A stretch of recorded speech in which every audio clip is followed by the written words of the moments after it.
Corée du Sud, dernières heures de campagne pour les candidats à la présidentielle. Les candidats à la présidentielle anticipée du 3 juin en Corée du Sud poursuivent jusqu'au dernier moment lundi leurs efforts pour convaincre les électeurs, à la veille d'un scrutin déclenché par la destitution du président Yoon Suk-yeol pour sa tentative désastreuse d'imposer la loi martiale.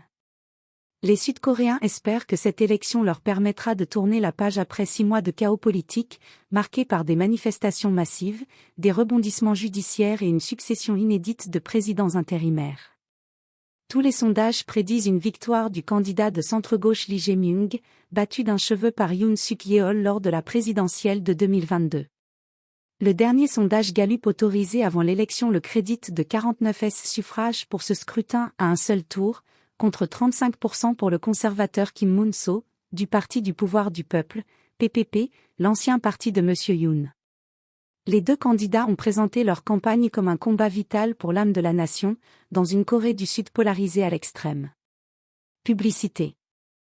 M. Lee a passé une grande partie de sa dernière journée de campagne dans son fief de la province de Gyeonggi, dont il a été le gouverneur.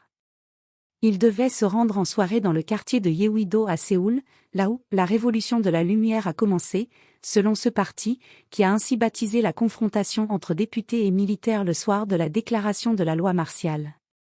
Depuis le lieu où la révolution de la lumière a commencé, nous imaginons un avenir pour la Corée du Sud, un avenir qui met fin aux conflits internes, surmonte l'insurrection et fait de notre pays une puissance économique mondiale, a déclaré une porte-parole du Parti démocrate de M. Lee. Ultime controverse.